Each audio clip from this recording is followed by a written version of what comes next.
Hello and welcome to Wisconsin in Focus, powered by the Center Square. I'm JD Davidson, regional editor for the Center Square. Dan McCaleb has the day off. Joining me today is Ben Yount, Wisconsin correspondent for the Center Square. Ben, how are things going as we get closer to the holidays? Well, I still haven't put any ornaments on my tree. I have a cat that has decided to take up residence inside the tree.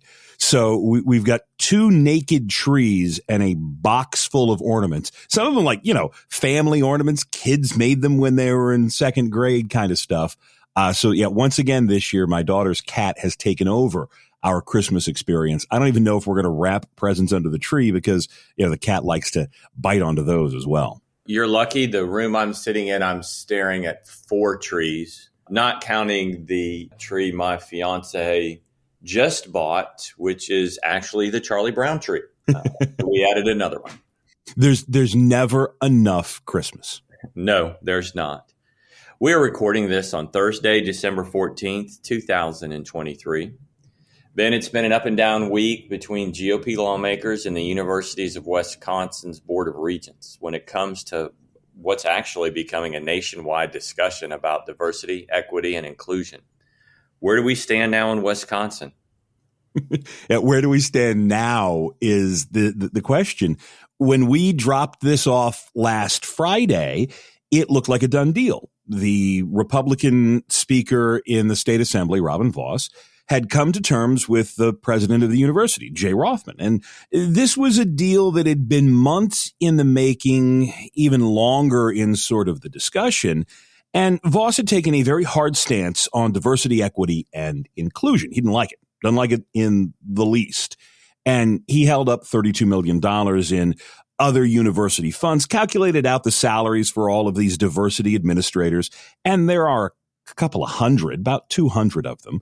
And he said, all right, their salaries come to $32 million. We're going to keep that back. We're going to tax you, essentially, until you do something about diversity, equity, and inclusion. And Vos puts it that it is this insistence on a college campus that there is only one way of thinking. And he points to examples of where people who were looking to get hired at the university had to write essentially a letter pledging their fealty to the idea of diversity, equity, and inclusion. He pointed to the effects of DEI on free speech and the free speech survey from University of Wisconsin students who said, look, they don't often speak up because they fear being shouted down or discriminated against, not so much by faculty members, but by other students. And he said that DEI has become the new religion. He used that line several times. And so he left this at the feet of the university. Do something about this. Spend this $32 million on STEM degrees, nursing degrees, teaching degrees, in-demand degrees, and then we can talk about other things. Well, the university essentially told him to go pound sand, and for a couple of months there was a standoff, and then, the late bit of the fall, the Republicans who control the legislature withheld several $100 million from the university for pay raises. Everybody who works for the UW is due a 4% bump in this 2-year state budget, 2% this year, 2% next year. Well, the legislature put a brick on that money.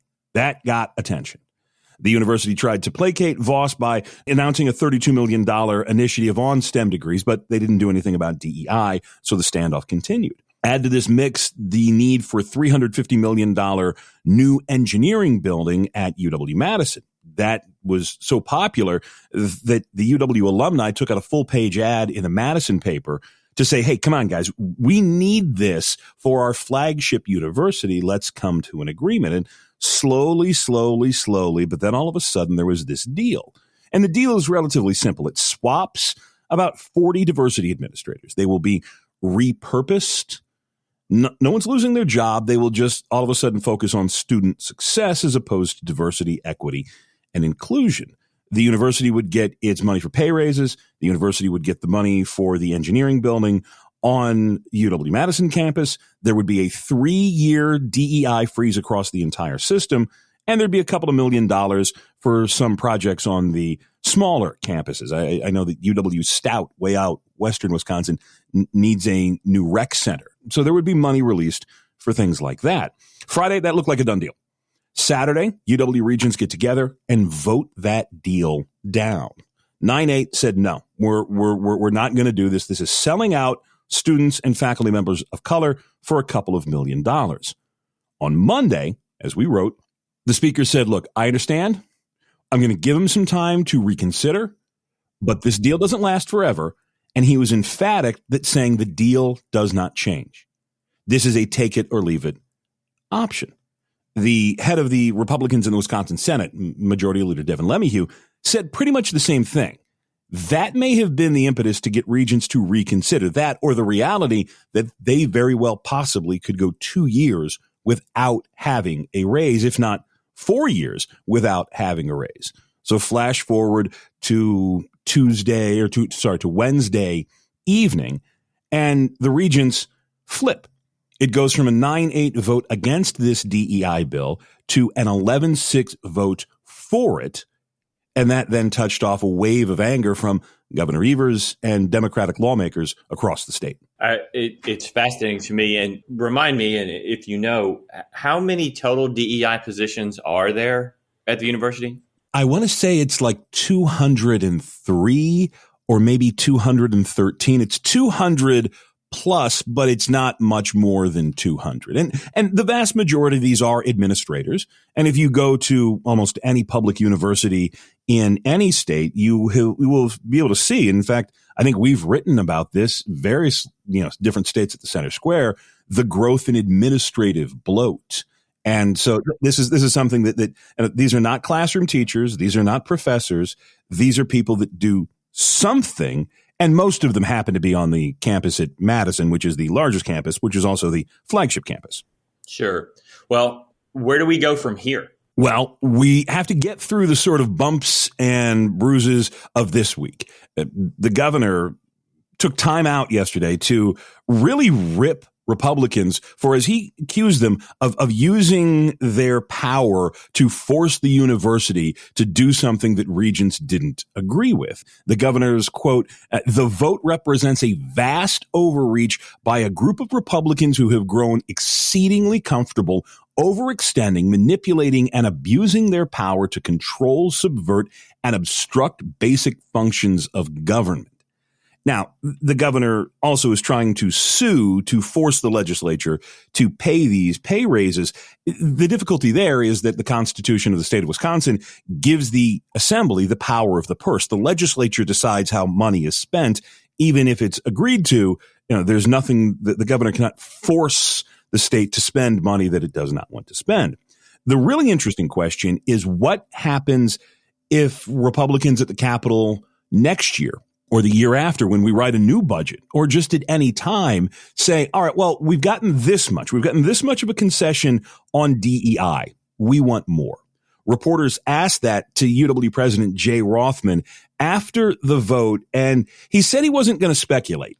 But then he offered perhaps a much more level-headed response than the governor's anger and frustration. If we aren't able to sit down with the legislature that controls the funding for our universities and have honest and candid conversations and reach compromises, that's what it's about.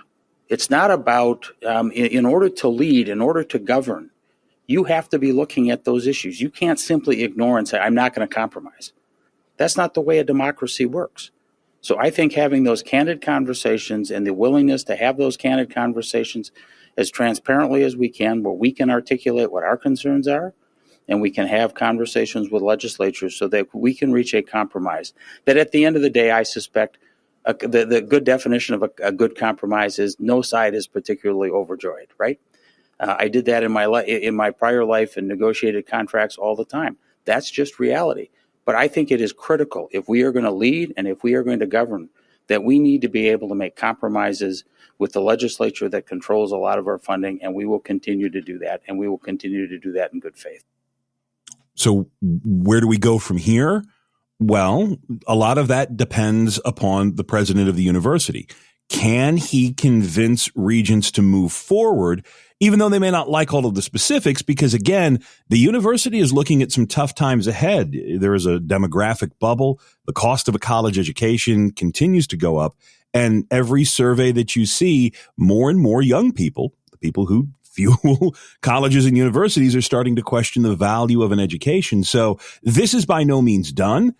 UW workers are getting paid, and it's happening right before Christmas, and it's going to be a 5% bump for some of them. So they will have a very Merry Christmas. But where we go forward, I can't tell you. I can't even guess as to where we go from here. Well, it'll be interesting to see how this plays out over months and years. But that's all the time we have right now. Listeners can keep up with this story and more at thecentersquare.com.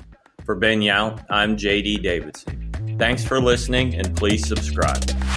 Knowledge is power, and you deserve to know what happens in your state government. That's why the nonprofit Franklin News Foundation is bringing you straight news journalism through the Center Square, reporting on state authorities and publishing stories that show where your money goes and who spends it. By supporting the Center Square, you can track politicians' use of taxpayer money and demand transparency from elected officials. This is how we can equip everyday Americans to hold their government accountable. Become a supporter of Franklin today at franklinnews.org/donate.